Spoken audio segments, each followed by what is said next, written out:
안식년을 7번 세어라. 7년이 7번이면 안식년이 7번 지나 49년이 끝난다.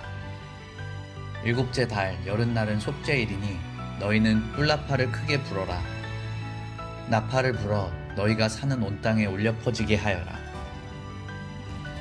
너희는 50년이 시작되는 이 해를 거룩한 해로 정하고 전국의 모든 거민에게 자유를 선포하여라. 이 해는 너희가 희년으로 누릴 해이다. 이 해는 너희가 유산 곧 분배받은 땅으로 돌아가는 해이며 저마다 가족에게로 돌아가는 해이다. 50년이 시작되는 해는 너희가 희년으로 지켜야 하는 해이다. 희년에는 씨를 뿌리지 말고 저절로 자란 것을 거두어서도 안 되며 너희가 가꾸지 않은 포도나무에서 저절로 열린 포도도 따서는 안 된다. 그 해는 희년이다. 너희는 그 한 해를 거룩하게 보내야 한다. 너희는 밭에서 난 것을 먹게 될 것이다. 이렇게 희년이 되면 너희는 저마다 유산 곧 분배받은 땅으로 돌아가야 한다.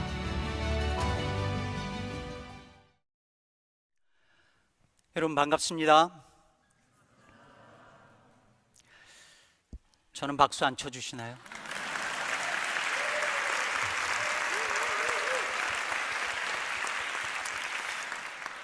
일러스트를 누군가가 직접 만드신 건데요. 누구신지는 잘 모르겠지만 그분 위해서도 한번 박수를 보내주시면 좋겠습니다.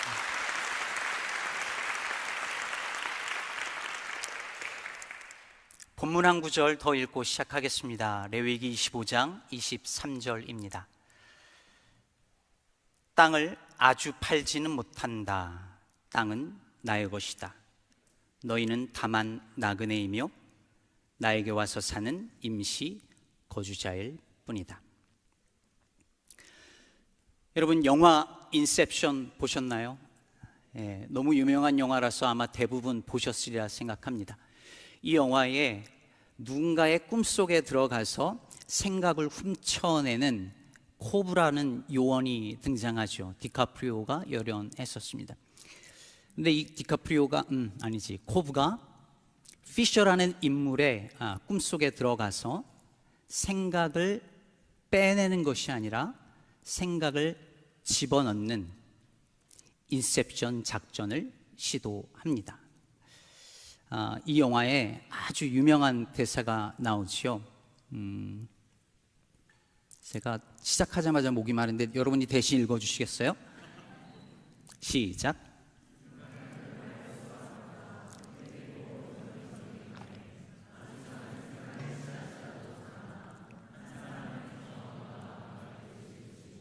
네, 영어로 읽을 줄 알았는데 다 한국말로 하셨습니다. 생각이라는 것은 이 컨테이저스하고 전염성이 강한 바이러스 같아서 한번 딱 심겨지면은 우리 안에서 자라나고 우리를 디파인하거나 아니면 디스트로이 할 수 있다라는 이야기이죠. 그러고 보면 어릴 적에 누군가 저에게 인셉션을 시도한 게 분명한 것 같습니다. 너는 귀엽다. 너는 귀엽다.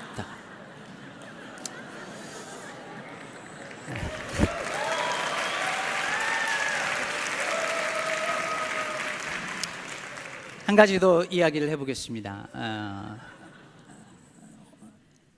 제 아내가 비웃고 있습니다 지금. 워터십 다운이라는 책이 있는데요, 아주 흥미로운 책입니다. 이 책에 헤이즐과 파이버라고 하는 두 토끼가 여러 토끼들과 함께 대재앙을 피해서 다른 타운을 향해서 모험을 시작합니다. 수많은 어려움을 맞이하게 되는데요, 이 토끼들은 그때마다 놀라운 지혜와 그리고 용기로 이 어려움들을 다 헤쳐나가게 됩니다. 어떻게 그럴 수 있었을까요? 이들이 어릴 때부터 들었던 한 가지 이야기, 그들의 토끼 영웅 엘 어라이러에 대한 이야기 때문이었습니다.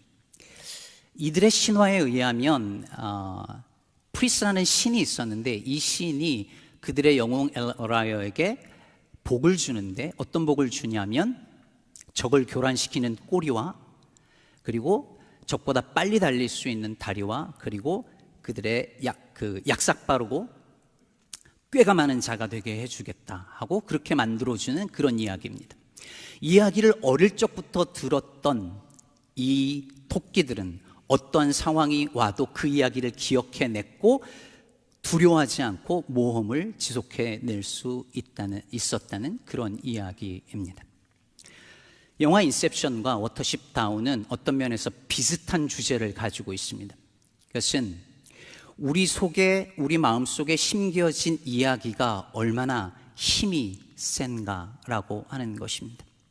어떤 이야기 하나가, 생각 하나가 마음속에 들어오면 그것은 우리 안에서 씨를 심고 자라나고 우리를 형성하고 우리를 만들어 갑니다. 그래서 어떤 이야기를 품고 사느냐에 따라서 삶이 달라지는 거예요. 어릴 적 어머니께서 저를 임신하셨을 때 꿈을 꾸셨답니다. 크고 번쩍이는 물고기가 하늘로 확 올라가더랍니다. 그래서 제 이름이 클테 빛날환, 태환이에요. 이 이야기가, 어릴 적 들었던 이야기가 제 아이덴티티를 형성해 주었습니다. 아직 안 나와도 돼. 그래서 제가 늘 힘들고 어려울 때마다 생각했습니다. 그래, 나는 크고 빛나고 귀여울 거야. 이야기가 어떤 일을 만날 때마다 저에게 영향을 줬어요. 이야기가 한 사람의 삶에 끼치는 영향은 어마어마합니다. 어떤 인생을 사느냐는 어떤 이야기를 품고 사느냐에 따라 달라진다고 말해도 과언이 아닙니다. 그렇다면 우리에게 필요한 이야기는 무엇일까요? 제임스 브라이언 스미스라는 분은 이렇게 말합니다. 삶을 내맡길 만한 가치가 있는 이야기는 몇 개의 간단한 시험을 통과해야 한다. 그 이야기는 아름다움과 선한가 그리고 진실한가. 누군가 간직하고 있는 이야기가 진실하고 선하고 아름답다면 그것은 그 이야기가 그 사람을 진실하고 선하고 아름답게 만들어줄 가능성이 많고, 그 이야기가 어떤 사회의 문화를 형성했다면 그 사회와 공동체는 진실하고 선하고 아름다울 가능성이 높아진다는 뜻이겠죠. 그렇다면 여러분, 우리가 여기 와서 지금 3일간 하나님의 나라 이야기를 듣고 있는데 하나님 나라 이야기는 어떨까요? 하나님 나라에 대해서 우리가 이야기할 때 하나님 나라 이야기는 true, 진리라는 걸 강조해 왔고, 그리고 이 이야기 속에 있는 하나님은 선한 분이라는 것을 강조해 왔는데, 그렇다면 아름다움은요? 하나님 나라 이야기는 아름다울까요? 그 전에 물어야 할 질문이 있죠. 아름답다는 게 뭘까요? 아름답다. 정호승 시인이 이런 말을 했습니다. 밥알은 밥그릇에 있어야 아름답지 얼굴이나 옷에 붙어 있으면 추해 보인다.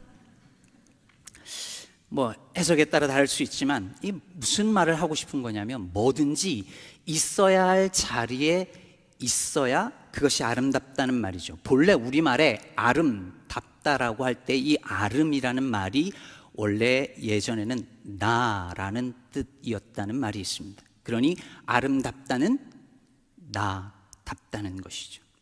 그런데 내가 남처럼 되고 싶어 하고 남의 자리를 욕망하는 것은 아름답지 않은 거예요. 나다운 것이 아름다운 것이고, 내가 남의 숨을 쉬는 것이 아니라 내가 나의 숨을 쉴 때 아름답습니다. 하나님이 태초에 천지를 창조하시고 보시기에 좋았더라 했습니다. 보시기에 좋았던 게 무엇일까요? 하나님이 원래 창조하실 때 품으셨던 그 뜻대로 모든 것이 제 자리에 있고, 그것이 하나님의 뜻대로 움직이고 그 모든 것이 조화를 이루는 그 샬롬의 상태가 보기에 좋았던 것이고 아름다웠겠죠. 그런데 이 아름다움이 언제 깨질까요? 인간이 인간의 자리가 아니라 하나님의 자리로 가려고 할 때에, 인간이 인간을 억압하며 그 위에 서려고 할 때에, 인간이 자연을 돌보라고 주신 그 자리가 아니라 인간이 자연을 착취하고 그리고 그것을 억압할 때에, 더럽힐 때에 세상은 태초의 아름다움을 잃어버리고 맙니다. 그래서 아담이 범죄하고 숨었을 때 하나님께서 나타나셔서 물으시죠. 아담아, 네가 어디 있느냐? 사람아, 네가 어디 있느냐? 있어야 할 자리에 있느냐라는 질문이었습니다. 너의 있는 모습 그대로를 부끄럽다고 가리고 나무 뒤에 숨어 있는 너의 모습은 더 이상 아름다울 수 없다는 말씀이었습니다. 여러분, 사람의 말도 마찬가지예요. 그럼 어떤 물품이 있는데 이게 그 품질에 비해서 가격이 저렴하면 흔히들 뭐라 그래요? 가격이 착하다고 그러더라고요. 사람 몸에도 이 단어를 써요. 몸매가 착하다고. 이게 아름답지 않아요. 왜냐하면 착하다는 말이 있어야 할 자리에 있지 않고 엉뚱한 데가 붙어 있거든요. 이청준 작가는 이런 것을 향해서 뭐라고 말했냐면, 말이 제 집을 잃고 헤매고 있다라고 표현했어요. 그러니까 사람들이 말의 주소를 바꿔놔서 이 말이 자기 집을 못 찾고 돌아다니는 거예요. 착하다라는 말이 자기 집의 주소가 바뀌었으니까 막 돌아다니다가 엉뚱하게 가격에 갖다 붙어 있고 몸매에 갖다 붙어 있는 거예요. 지금 여기서 말이 홀스인지 올스인지 모르는 분들은, 헷갈리시는 분들은 네, 국어공부 괜찮아요. 천국 가는 데는 큰 지장은 없습니다.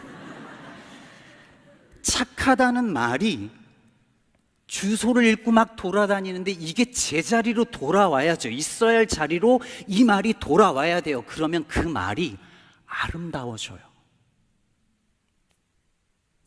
자, 이제 하나님 나라 이야기를 해보죠. 하나님 나라 이야기가 아름다운 이유가 바로 여기 있습니다. 모든 것이 제자리로 돌아오는 이야기거든요.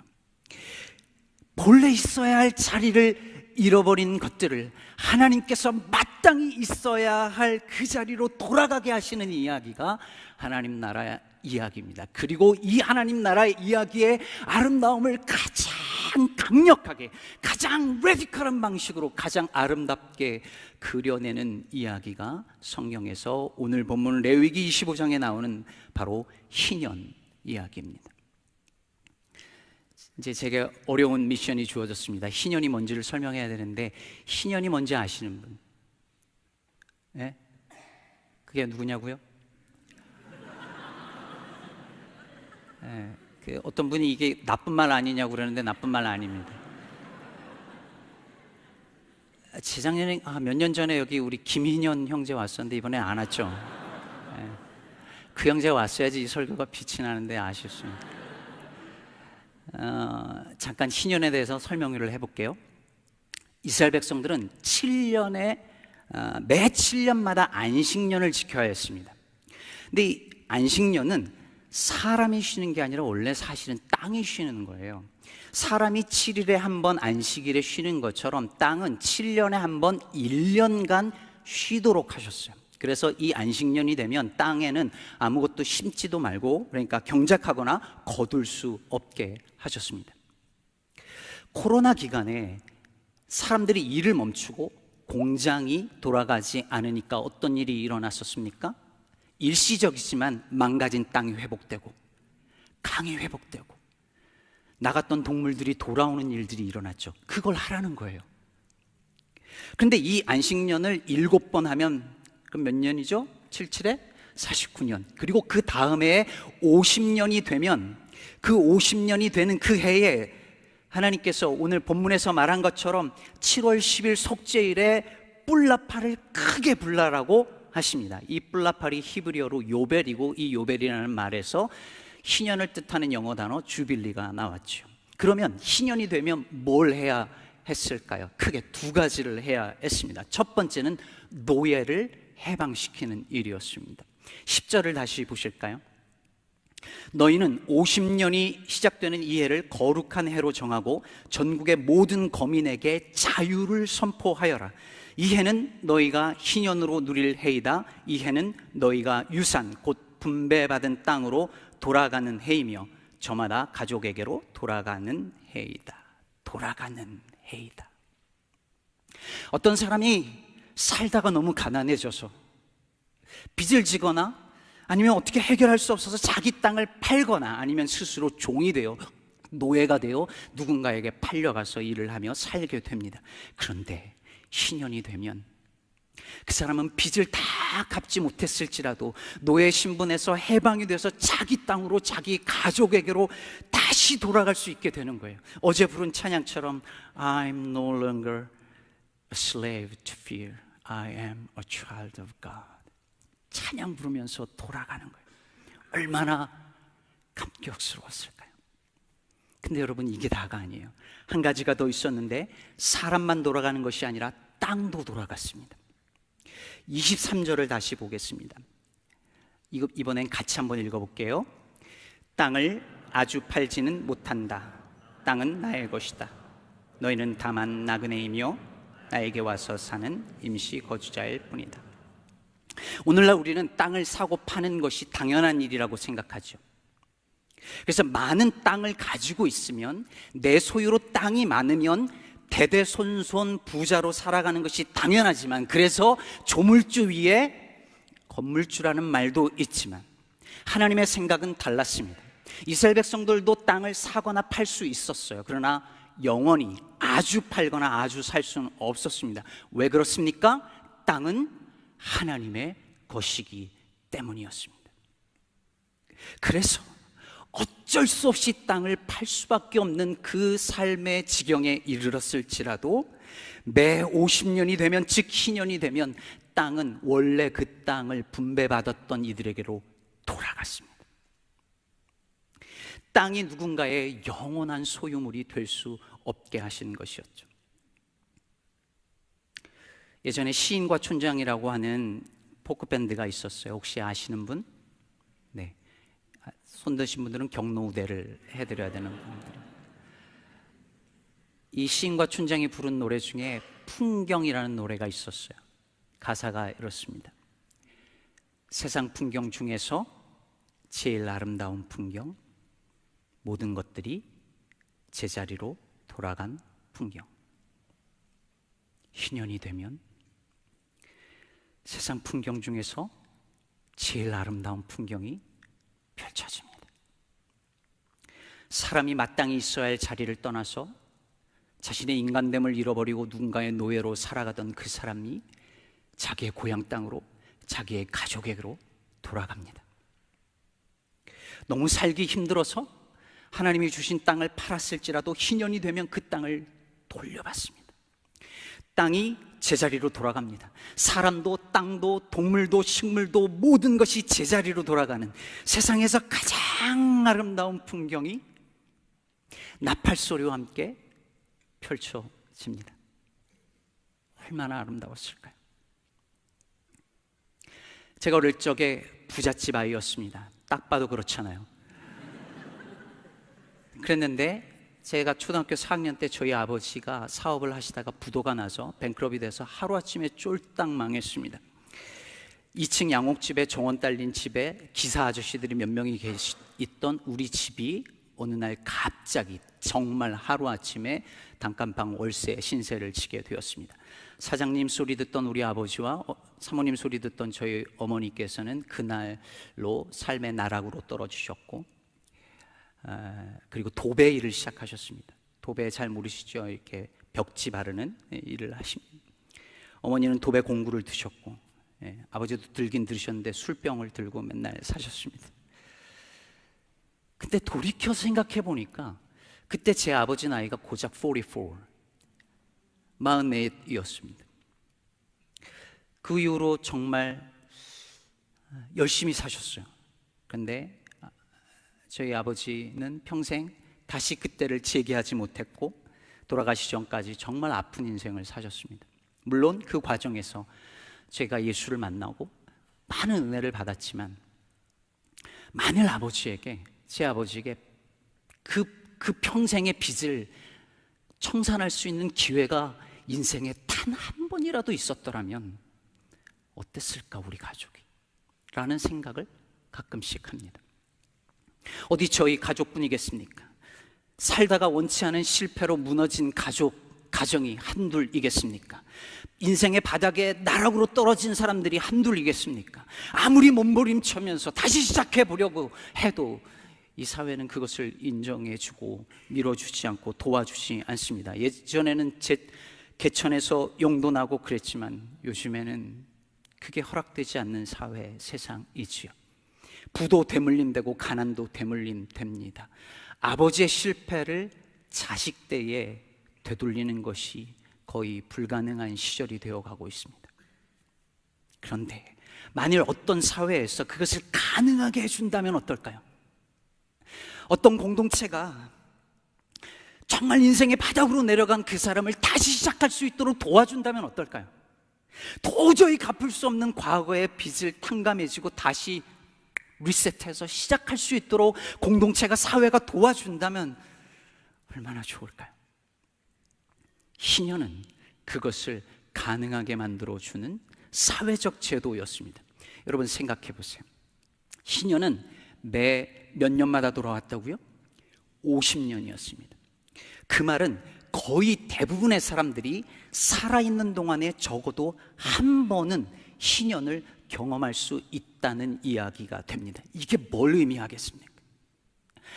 아무리 갚을 수 없는 빚을 지고 삶이 망가져 버렸어도 적어도 한 번은, 인생을 살면서 적어도 한 번은 다시 시작할 수 있는 기회가 주어질 수 있다는 거죠. 혹시 일찍 죽는다고 해도 그 실패와 가난이, 그 고통이 자식 때까지는 가지 않을 수 있다는 얘기잖아요. 사랑하는 코스탄 여러분, 이 중에 과거의 실패를 아무리 극복해 보려고 해도 안 되고, 그날의 잘못이 너무 후회스러운데 돌아갈 수 없고, 인생에도 리셋 버튼이 있다면 그때로 돌아가서 다시 출발하고 싶은 분 계시지 않습니까? 삶이 망가졌는데, 가족이나 친구와의 관계가 깨져버렸는데, 공동체가 망가졌는데, 국가와 사회가 엉망진창으로 돌아가는데, 지구가 이렇게 병들어 버렸는데 아무리 생각해도 돌이킬 방법이 없어서 희망의 끈을 그냥 놓아버리고 싶은 분, 그런 생각이 우리 안에 또 있지 않습니까? 그렇게 희망의 끈을 놓아버리고 싶은 우리에게 하나님께서 당신의 나라 이야기를 들려주십니다.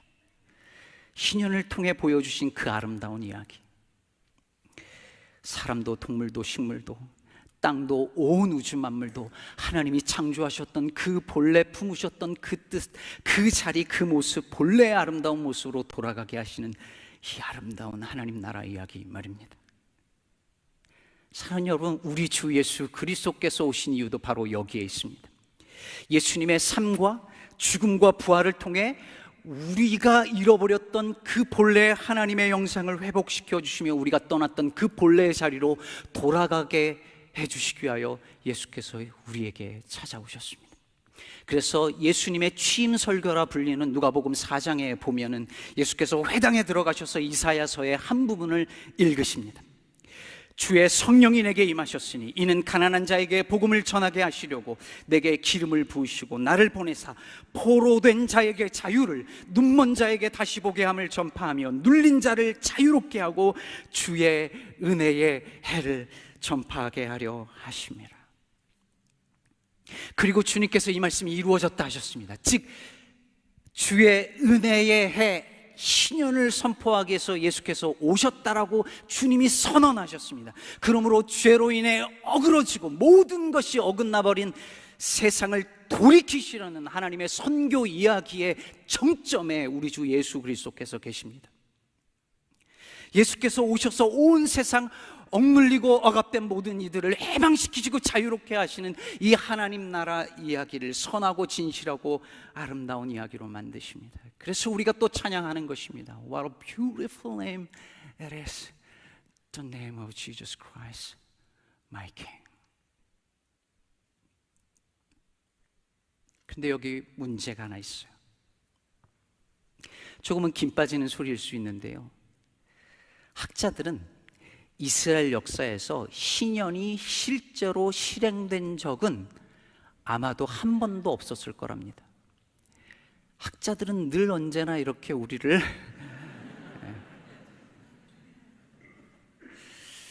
그분들의 역할, 여기 계시는데 다들 종을 자유롭게 해주는 일은 있었으나 땅을 돌려주는 일은 없었을 거랍니다. 왜 그랬을까요? 근데 가만 생각해 보면은 간단해요. 저희 가족이 최근에 집을 샀어요. 대단하지 않습니까? 목사가 집도 사고. 죄송합니다. 나이가 나와버렸는데 20대인 줄 알았을 텐데 51년 만에 처음으로 집을 샀어요. 제가 아까 그 부잣집 아이 때 이후로 저희 가족에 처음 집이 생긴 거예요. 요즘 눈 뜨면 얼마나 좋은지 모릅니다. 아버지 생각도 나고. 근데 여러분, 만약에 저희 동네 막 땅값이 막 오르고 그래서 우리 집 막 집값도 막 오르는데 갑자기 어디서 나팔 소리가 불리면서 희년이라고 집을 되돌리라고,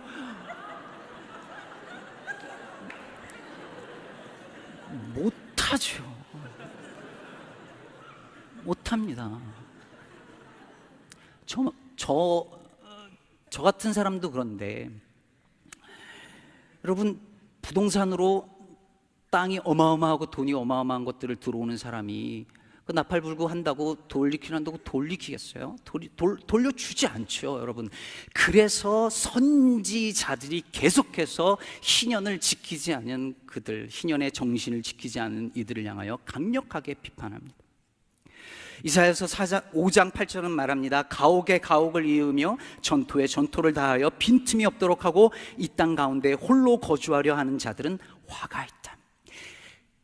땅과 집을 계속 늘려가서 꽉꽉 채워가면서 그것으로 이득을 얻으면서 홀로 살려고 하는 이들은 화가 있다, 재앙이 있을 것이다. 선지자들이 선포했습니다. 모든 것이 제자리로 돌아가는 그 아름다운 이야기가, 그 풍경이 펼쳐지지 못하는 이유가 바로 여기 있었습니다.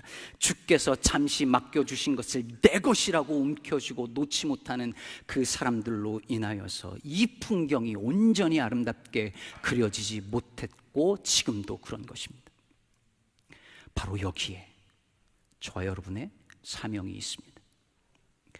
이 이야기의 남은 부분을 아름답게 채우는 일, 그 풍경을 끝까지 아름답게 그려내는 일입니다.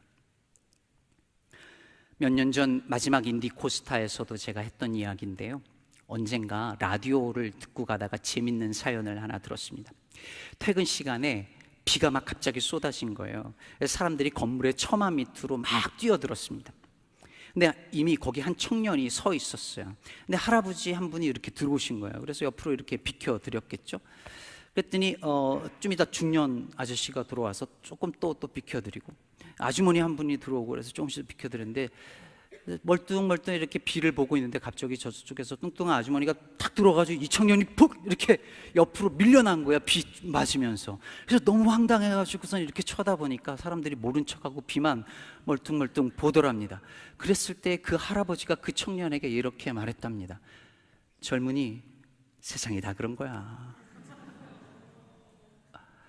이런 경우 여러분이라면 어떻게 하겠습니까? 할아버지를 욕하면서 꼰대가 막 이럴까요? 아니면 요즘 유행하는 원형적 사고처럼 내가 지금 막 비를 맞고 싶었는데 마침 나를 이쪽으로 옮겨줘서 완전 럭키비키잖아, 역시 행운은 나의 편, 뭐 이런 거 할 수 있는데, 이 청년이 빗속으로 사라지는 거예요. 그러더니 비닐 우산 5개를 가져와서 거기 있는 사람에게 하나씩을 나눠줘. 그리고 할아버지에게 이렇게 말했답니다. 어르신, 세상은 절대 그런 게 아닙니다. 그리고 우산을 받은 사람들은 우산을 쓰고 빗속으로 갔지만 할아버지는 조용히 고개를 숙이더니 우산을 내려놓고 빗속으로 걸어갔답니다. 그 부분은 약간 양념이 있는 것 같지만, 양념 친 것 같지만, 그래도 이야기가, 제가 차를 타고 가다가 이 사연을 들었던 것 같은데 너무 마음에 많이 남았어요. 여러분, 그리스도인은 어떤 사람일까요? 그리스도인은 세상은 그런 게 아니라고, 세상은 그래서는 안 된다고 말하는 사람입니다. 하나님이 창조하신 세상은 이런 게 아니었다고. 사람이 사람을 밀쳐내면 안 되는 거라고. 사람이 사람을 억압하고 차별하면 안 되는 거라고. 내가 나의 모습을, 본래 모습을 잃어버리고 남의 자리를 욕망하고 남의 숨을 쉬며 사는 것은 아름답지 않다고. 인간이 땅을 착취하여 지구가 이렇게 병들도록 만들어 버리는 것은 옳지 않다고, 아름답지 않다고, 세상은 원래 이런 것이 아니라고 말해야 하는 사람입니다. 그리고 하나님께서 본래 창조하셨던 그 모습은 어떤 모습이었는지를 보여주고 들려주고 그 하나님의 아름다운 이야기에 뛰어드는 사람입니다. 희년을 과거의 이야기 혹은 이상적인 이야기가 아니라 지금 여기 우리의 이야기로 만드는 사람입니다. 제가 이민자 보호교회 네트워크라는 곳에서 활동하고 있는데요. 이민자 보호교회 네트워크는 영어로 Sanctuary Church Network인데 주로 undocumented 소리미비 이민자들을 돕기 위해서 목회자 그리고 변호사님들 그리고 시민 활동가들과 네트워크를 만들어서 활동을 하고 있습니다. 얼마 전 이분들과 함께 멕시코의 엘파소라고 하는 곳에 가서 US 멕시코 국경을 둘러보고 왔습니다. 그곳에 가서 난민들을 만났고 그리고 국경에 세워진 장벽을 보고 난 뒤 국경을 넘어서 멕시코의 후아레즈라는 멕시코 도시를 다녀왔습니다. 지금은 이 엘파소와 후아레즈가 두 다른 나라의 국경과 장벽으로 나누어져 있지만 원래는 이곳이 한 지역이었습니다.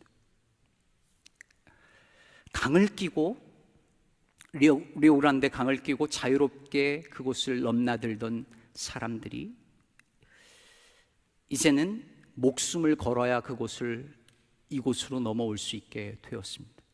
국경과 장벽이 갈라놓았죠. 그 장벽에 서서 멕시코 땅을 보면서 저는 김기성 목사님께서 하셨던 말씀이 생각났습니다. 천국에 가면 이것은 없을 것 같다라고 생각되는 것을 제거하며 살라는 거예요. 천국에 플라스틱 쓰레기 있을까요? 그럼 지금부터 그것을 없애면서 살자는 거예요. 천국에 장벽이 있을까요? 천국에 휴전선이 있을까요? 철책이 있을까요? 없다면 그거 제거하는 일부터 이 땅에서 하며 살자는 거죠. 한 동네였던 그 땅에 세워진 그 장벽과 철책선을 걷어내고 그 본래의 땅의 모습으로 되돌려 놓을 때 그제서야 거기 하나님 나라의 그 아름다운 풍경이 펼쳐지기 시작할 것입니다. 이상적인 이야기일까요? 아니요. 그걸 지금 여기 우리의 이야기로 만들어내는 사람은 여전히 있습니다. 국경에 가면 양쪽 장벽을 두고선 거기서 파티도 양쪽에서 열고요. 시소를 만들어서 양쪽에 타는 사람들도 있었고요. 상상력으로 그 원래의 모습으로 돌이키려는 사람들이 여전히 있어요. 많은 부모들이 그런 것처럼 어릴 적에 아이들이 잠들 시간이 되면 이야기를 들려주곤 했습니다. 제가 아는 모든 이야기가 다 등장한 거죠. 토끼와 거북이, 장화홍련, 개미와 배짱이, 흥부와 놀부, 미래소년 코난, 개구리 왕눈이. 지금 웃는 분들도 경로우대를 해드려야 되는 분들인데. 이제 그러다 이제 성경 이야기로 넘어오잖아요. 그럼 에서와 야곱, 다윗과 골리앗, 삼손과 들릴라, 니고데모 얘기도 나오고 막 지어서 막 니고데모가 뽕나무에 올라갔는데 이거 모르시는구나. 그래서 삭개오가 거기 내 자리거든 하고 이런 얘기가 있어요. 근데 그러다가 이제 지쳐서 애들이 잠 안 들면 이제 이야기가 막 상상으로 막 지어냅니다. 그때 막 손유빈이 등장해서 그 악당을 한 방에 물리친 거야. 그럼 우리 아들이 막 잠을 못 잡니다. 막 신나가지고 이제 부작용이에요. 모아 공주, 제 딸 이름이 손모아거든요. 근데 모아 공주님이 라푼젤처럼 막 성에 올라가서 그러면 우리 제 딸 눈이 반짝반짝하고. 여러분, 어떤 이야기가 좋은 이야기일까요? 어떤 이야기가 가장 좋은 이야기일까요? 내가 등장하는 이야기입니다. 하나님은 당신의 나라 이야기에 우리가 등장하기를 원하십니다. 모든 것을 돌아오게 하시는 그 아름다운 이야기 속으로 우리를 초청하십니다. 하나님 나라의 아름다움을 보기만 하는 것이 아니라 그 아름다움을 만드는 일에 함께 하자고, 아니 그 아름다운 이야기의 일부가 되라고 우리를 부르십니다. 우리는 어떻게 그 아름다운 이야기를 채워갈 수 있을까요? 희년이 이루어진 적이 없다고 하지만 희년의 정신을 살아간 사람들이 있었다는 것은 성경 곳곳에서 증언하고 있습니다. 열왕기상 21장에서 아합 왕이 나봇에게 네 포도원을 팔라고 말을 했을 때 나봇은 왕이 이 내 포도원을 산다고 하니 이제 땅값 좀 받겠구나 기뻐한 것이 아니라 여호와께서 금하신 일이라면서 거절했습니다. 그것이 희년의 정신을 살아낸 아주 좋은 성경의 예죠. 그 외에도 예레미야 32장에 보면은 시드기야가 노예 해방을 국가적으로 단행한 일이라든지, 신약에 와서 삭개오가 예수님을 믿고 자신의 재산 절반을 가난한 자에게 나눠주고 누구 것을 강제로 빼앗은 것이 있다면 네 배로 갚겠다고 한 것도 희년 정신이 적용된 이야기라 할 수 있습니다. 오늘날도 있습니다. 희년은 실현 불가능한 이상이야, 이건 그냥 죄에서의 해방을 말하는 영적인 이야기고 상징이야 라고 하는 것이 아니라 그것을 실제로 우리가 살고 있는 이 땅에서, 하늘에서만 아니라 이 땅에서 사회의 법과 제도에서 실현될 수 있다고, 적용될 수 있다고 믿고 정말 살아내고자 몸부림친 이들이 있습니다. 영국의 주빌리 2000이나 미국에서 시작돼서 한국에서도 실행되었던 롤링 주빌리 운동은 도무지 갚을 수 없는 빚으로 평생 고통당하는 이들의 빚을 탕감해 주는 그 일들을 실제로 단행하며 현대식 희년운동을 펼쳤습니다. 한국의 부동산 투기를 막고 여러 부동산 문제를 해결하는 길은 땅은 나의 것이다 라고 말씀하셨던 이 하나님의 희년 정신을 사회, 경제적으로, 제도적으로 적용하는 길밖에 없다라고 믿고 움직이는 분들이 여전히 있습니다. 물론 그 구체적인 방안에 대해서 여러 가지 연구도 필요하겠지만 적어도 희년을 성경에 나왔던 옛날에 진짜 실현도 다 안 됐던 이야기로 치부해버리는 것이 아니라 그것을 어떻게든 이 땅에서 실현해 보려고 하는 이들이 있다는 것은 우리에게 많은 도전을 줍니다. 오늘 아침에 말씀 나눠주신 김예원 변호사님께서 하시는 일들도 그런 것들이죠. 사람이 사람을 차별하고 억압할 수 없는 세상, 사랑이 마침내 이기는 세상을 만들려는 그 모든 일들이 희년 정신이며, 뜻이 하늘에서 이루어지는 것 같이 땅에서도 이루어지는 하나님의 나라가 바로 여기 이루어지는 그 일들을, 그 이야기를 채워가는 시도들일 것입니다. 누가복음 15장에 탕자 이야기의 그 장면을 한번 상상해 보시죠. 아버지의 집을 떠나 먼 나라로 갔던 둘째 아들이 돌아옵니다. 마땅히 있어야 할 아버지의 집을, 그 품을 떠나서 고통 속에서 있다가 다시 아버지에게로 돌아옵니다. 그 아버지 품에 안깁니다. 부둥켜 안고 옵니다.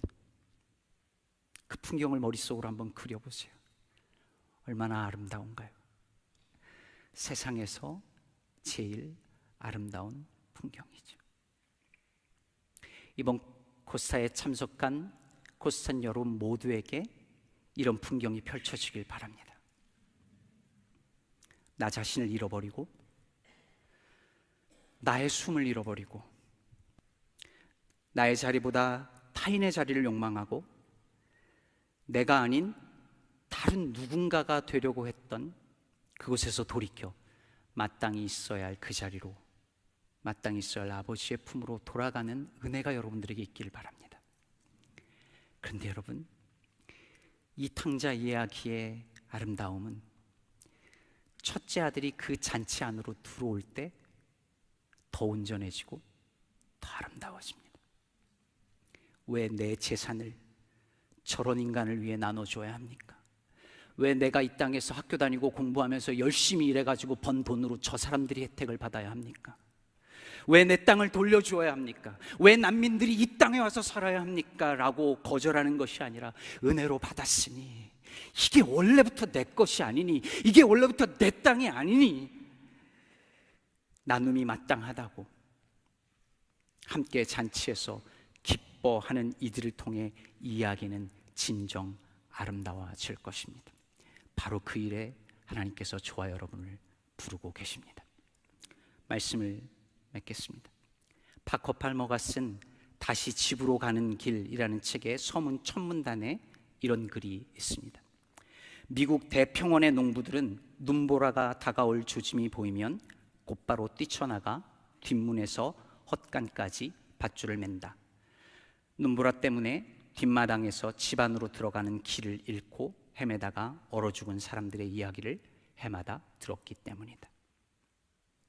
구스탄 여러분, 우리는 갑자기 몰아친 삶의 눈보라 때문에 집으로 돌아가야 하는 길을 헤매는 사람들의 이야기를 들으며 삽니다. 아니, 어쩌면 우리가 그런 사람들일지도 모르겠습니다. 돌아가고 싶은데 어떻게 해야 될지 모르는 사람들일지도 모릅니다. 그러나 우리는 다른 이야기도 합니다. 거친 눈보라 속에서 예수라는 밧줄을 굳게 잡고 집으로, 본향으로 돌아가는 사람들의 이야기 말입니다. 갑자기 정채봉 시인의 엄마가 휴가를 나온다면 이라는 시가 떠올랐는데요. 통역하는 분에게 죄송하지만 하늘나라에 간 엄마가 하루 휴가를 받아 나온다면, 아니 반나절, 아니 5분만 엄마가 다시 돌아온다면 엄마를 붙잡고 그 품에 안겨서 세상사 중 가장 억울했던 일 하나만 알려주고 그 품에 안겨 엉엉 울겠다라는 시입니다. 저는 주님이 오시는 그날, 그 해에 주님이 오시면 억울한 일 앓을 게 너무 많아요. 너무 많아요. 그거 다 아뢰고 엉엉 울 거예요. 여러분도 그렇잖아요. 그러면 예수께서 다 울었니 하고 우리를 데리고 집으로 돌아가실 것 같습니다. 우리만 아니라 온 세상 모든 것들을 다시 원래 있어야 할 자리로 돌이켜 주실 것입니다. 오늘 설교에서 저는 아름다운 이야기는 모든 것이 본래 있어야 할 자리로 돌아가는 것이라고 말씀드렸습니다. 하지만 이게 그냥 원점으로 돌아간다는 이야기는 아닙니다. 죄 짓기 이전으로 돌아간다는 단순한 이야기가 아닙니다. 집으로 돌아가면 그 집은 원래 집보다 비교할 수 없을 정도로 좋을 것입니다.